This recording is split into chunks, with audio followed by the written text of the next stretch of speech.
दोस्तों जियो financial service की बात करें तो यहाँ पर स्टॉक के अंदर आज काफ़ी अच्छी तेज़ी देखने को मिली। इस तेज़ी के पीछे वजह है मैनेजमेंट का एक शानदार फैसला। कंपनी यहाँ पे बॉन्ड्स के माध्यम से फंड रेज करी है और ये बहुत ही सक्सेसफुल रहा है। और दूसरी तरफ बाजार में तूफानी तेज़ी, इस समय बाजार 82,500 को क्रॉस कर गया है, यानी 86,000 की ऑल टाइम हाई के आसपास पहुँच चुका है। जो लोगों को ये लग रहा था कि स्टॉक आने वाले उसमें बहुत सारे गिरेंगे नीचे, सेंसेक्स बहुत चला जाएगा नीचे, ऐसा हुआ नहीं। निचले लेवल से रिकवरी बहुत ही कम समय में ज़बरदस्त हो गई, यानी 73,000 के आसपास जो लो बना था, अब वहाँ से देख सकते हो कि फिर से 82,500 के आसपास आना इस बात का सबूत है कि बाज़ार में ज़बरदस्त खरीदारी का दौर शुरू हुआ है। FIDI इस समय बाज़ार में खरीदार है, जिसकी वजह से माहौल पूरा पॉजिटिव बन चुका है। ऐसे में आगे की क्या संभावना बन रही है उसको समझने की कोशिश करेंगे इस वीडियो के माध्यम से। और जियो फाइनेंशियल जिसके बिजनेस अब शुरुआत होने लगी है और एक से एक बिजनेस है जो गेम चेंजर है, क्या जियो फाइनेंशियल कमाल करेगा, जानने की कोशिश करेंगे इस वीडियो के माध्यम से। लेकिन फ्रेंड्स, उससे पहले अगर आप पहली बार हमारे चैनल पे आए तो चैनल को सब्सक्राइब कर दीजिए, एक बेल आइकॉन दबा दीजिए ताकि जब भी नया वीडियो बने पहला नोटिफिकेशन आपको मिले। वीडियो पसंद आए तो लाइक से ज़रूर कीजिए। चलो फ्रेंड्स, वीडियो स्टार्ट करते हैं। मैं हूँ आपका दोस्त SB दवे और हमारे अपने चैनल ऑनलाइन कमाई में आपका बहुत बहुत स्वागत है। सबसे पहले BSE सेंसेक्स की बात करें तो आज 82,500 के आसपास क्लोजिंग देखने को मिली है। 1,200 पॉइंट की ज़बरदस्त तेज़ी, यानी 1.48% की तेज़ी, लगभग 1.5% की शानदार तेज़ी। अब आप देख सकते हो कि शुरुआत बिल्कुल फ्लैट होती बाज़ार की, काफ़ी समय तक बाज़ार दबाव में रहा और ये देख सकते हो कि इंट्राडे में हमने गिरावट भी देखी है। तो 80,762 का बाज़ार ने लो बनाया, लेकिन जो हाई है वो 82,718 का है, यानी एक तरह से देख सकते हो एक ही दिन में 2,000 पॉइंट की अप डाउन देखने को मिली है। काफ़ी भारी भरकम उछाल देखने को मिला और अंत में शानदार तेज़ी के साथ क्लोजिंग दी है। और इसके पीछे वजह है FI की खरीदारी।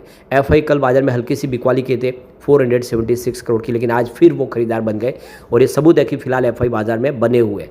तो आज 14,861 करोड़ का उन्होंने फ्रेश इन्वेस्टमेंट किया है। सामने अगर आप देखें तो उन्होंने 13,929 करोड़ की बिकवाली की, तो उनकी जो खरीदारी निकल के आ रही है वो 931 करोड़ की है, यानी 931 करोड़ का उन्होंने आज माल खरीदा है। और इस महीने में अब तक FI ने 9,558 करोड़ की खरीदारी कर ली है, तो वो लगातार खरीदार बने हुए बाजार के लिए शुभ संकेत है। अभी फिलहाल इस महीने में अगर आप देखें तो 9 मई को उन्होंने 3,798 करोड़ का बिकवाली की थी और एक कल 13 मई को। बाकी ओवरऑल उन्होंने लगातार खरीदारी की है। अब बात करें हम DI की, तो आज देख सकते हो कि 13,602 करोड़ का उन्होंने फ्रेश इन्वेस्टमेंट किया, सामने 13,286 करोड़ की बिकवाली की, तो उनकी खरीदारी है वो 316 करोड़ के आसपास है। तो बाज़ार में जब भयंकर तेज़ी बनती है तो यहाँ पे थोड़ा सा प्रॉफिट बुक कर लेते हैं। यहाँ पे आज खरीदारी जरूर है लेकिन वो कम है, क्योंकि कल गिरते बाजार में भी उन्होंने 4,273 करोड़ का ज़बरदस्त निवेश किया था और इस महीने में अभी तक 19,779 करोड़ का ज़बरदस्त निवेश कर लिया है। तो ये बहुत बड़ी गुड न्यूज़ है बाजार के लिए। अब यहाँ पे निफ्टी फाइनेंशियल सर्विस की बात करें तो 26,482 के स्तर पे क्लोजिंग देखने को मिली, जहाँ पे 337 पॉइंट की शानदार तेज़ी थी, यानी 1.29% निफ्टी फाइनेंशियल ने तेज़ी दी और इसका पूरा फायदा यहाँ पे जियो फाइनेंशियल में देखने को मिला और जियो फाइनेंशियल आज बेहतर किया। तो 274 के आसपास स्टॉक आ चुका है। इंट्राडे में आप देखें तो 265 तो गया, वहाँ से एक ज़बरदस्त रिकवरी और 2.45% की शानदार तेज़ी, लगभग 2.5% के आसपास की तेज़ी इसने दिखाई है और ये सबूत है कि आने वाले समय में जियो फाइनेंशियल कमाल कर सकता है। तो यहाँ पे देखिए जियो फाइनेंशियल 500 करोड़ रुपए की फंड रेज करने जा रहे थे, लेकिन बोलियाँ मिली है 1,500 करोड़ की, यानी आप ये समझ सकते हो कि कितना सारा निवेश अभी भी लोग करने को तैयार है बॉन्ड्स के माध्यम से। तो जियो फाइनेंशियल सर्विसेज की जो पूर्ण स्वामित्व वाली कंपनी है जियो क्रेडिट ने अपने पहले कॉरपोरेट बॉन्ड इशू के जरिए 1,000 करोड़ रुपये जुटा लिए। कंपनी ने यह राशि 2 साल 10 महीने की मियाद वाले बॉन्ड्स बेचकर जुटाई है, जिनकी कट ऑफ यील्ड 7.19% रही है। इशू का बेस साइज 500 करोड़ था, जिसमें 500 करोड़ का ग्रीन शू ऑप्शन भी शामिल किया गया था। बाजार के सूत्रों के मुताबिक इस इशू को कुल 1,500 करोड़ की बोलियां मिली है, जो बेस साइज से 3 गुना है, यानी बहुत ही सक्सेस रहा है ये इशू। अब यहाँ पे देखो कि छोटी अवधि की वजह से इस बॉन्ड इशू में सबसे ज़्यादा रुचि म्यूचुअल फंड्स ने दिखाई है। इसके अलावा कुछ बीमा कंपनियों ने भी हिस्सा लिया। सूत्रों के अनुसार यह कट ऑफ यील्ड अन्य बड़ी निजी NBFC कंपनियों की तुलना में 7 से 8 बेसिस पॉइंट कम रही है। रॉकपोर्ट फिनकैप एलएलपी के फाउंडर और मैनेजिंग पार्टनर वेंकट कृष्णम श्रीनिवास ने कहा है कि सामान्यतः किसी कंपनी के पहले बॉन्ड इशू में 5 से 10 बेसिस पॉइंट ज़्यादा यील्ड लगती है, लेकिन जियो का ब्रांड इतना मजबूत है कि कंपनी ने पहली बार में ही टाइट यील्ड हासिल कर ली है। तो उन्होंने बताया कि हाल में ही भारत और पाकिस्तान के बीच में तनाव की वजह से सरकारी बॉन्ड्स की यील्ड में तेजी आई थी, जिसका असर कॉरपोरेट बॉन्ड्स पर भी पड़ा है। हालांकि सीज फायर के बाद गवर्नमेंट सिक्योरिटीज में तेज़ सुधार हुआ है, लेकिन कॉरपोरेट यील्ड्स उतनी ही तेज़ी से नीचे नहीं आए। इसके बावजूद जियो क्रेडिट को कम यील्ड पर फंडिंग मिलना बाजार में उसके मजबूत भरोसे को दिखाता है।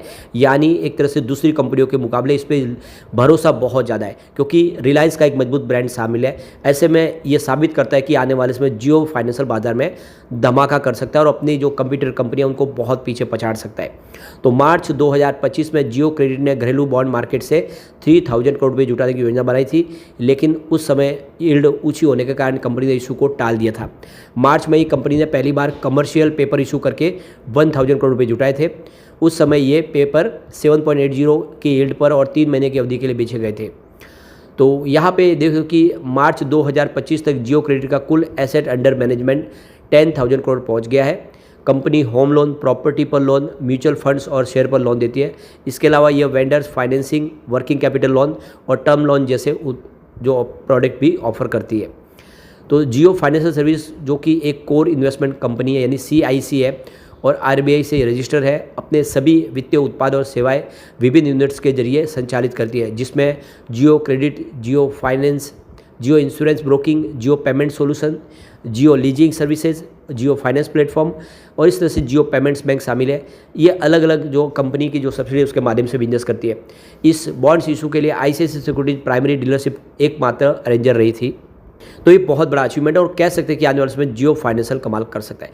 अब यहाँ पे देख सकते हो कि अप्रैल महीने में म्यूचुअल फंड ने भी बहुत ज़बरदस्त खरीदारी की है, भरोसा बना हुआ है, बाजार में भी उन्होंने निवेश बहुत सारा किया है।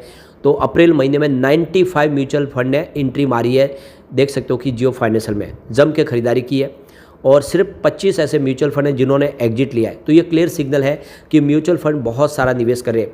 अभी यहाँ पे ये जो इशारा है ये आने वाले समय कह रहा है कि जियो फाइनेंशियल कमाल कर सकता है और बजाज जैसी बड़ी कंपनी को पछाड़ सकता है।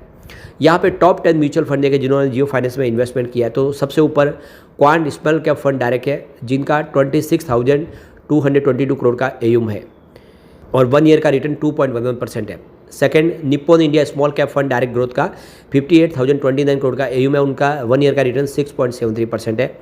फिर Motilal Oswal mid cap fund direct growth का 27,780 करोड़ का AUM है और उनका 1 ईयर रिटर्न 22.36% है। उसके बाद में Quant ELSS tax saver fund direct growth का 10,873 करोड़ का AUM है, उनका 1 ईयर का रिटर्न -2.77% है। उसके बाद में quant flexi cap fund direct growth का 7,016 करोड़ का AUM है और 1 ईयर का रिटर्न 1.08% है। उसके बाद में quant multi asset fund direct growth का 3,282 करोड़ का AUM है और 1 ईयर का रिटर्न 8.75% है। उसके बाद में अगर आप देखें तो quant active fund direct growth का 9,549 करोड़ का AUM है, उनका रिटर्न 1 ईयर का -4.85% नेगेटिव रिटर्न मिला है। बंधन core equity fund direct growth का 8,408 करोड़ का AUM है और 13.09% का 1 ईयर का ज़बरदस्त रिटर्न है। इसके बाद में HDFC large and mid cap fund growth का 24,326 करोड़ का AUM है, 10.33% का 1 ईयर का AUM है। फिर क्वांट एब्सोल्यूट फंड डायरेक्ट का 2,054 करोड़ का निवेश है AUM के माध्यम से और 2.77% का रिटर्न है। तो ये क्लियरली देख सकते हो कि क्वांट फंड ने अलग अलग जो फंड्स हाउस है उन्होंने बहुत सारा निवेश किया हुआ है, उनका पूरा भरोसा है। इसके अलावा भी कुछ और फंड्स हाउस जिसमें बंधन है और मोतीलाल ओसवाल निप्पॉन है, उन्होंने भी निवेश किया है। तो ये भरोसा है कि आने वाले समय जियो फाइनेंशियल कमाल कर सकता है। लेकिन फ्रेंड्स, कोई भी इन्वेस्टमेंट करने से पहले अपने फाइनेंशियल एडवाइजर से एडवाइस ले ले या अपना खुद का रिसर्च करें, क्योंकि मैंने वीडियो आपके एजुकेशनल पर्पज़ के लिए ही बनाया। वीडियो पसंद आए तो लाइक से जरूर कीजिए और चैनल को सब्सक्राइब कर दीजिए। Thank you friends.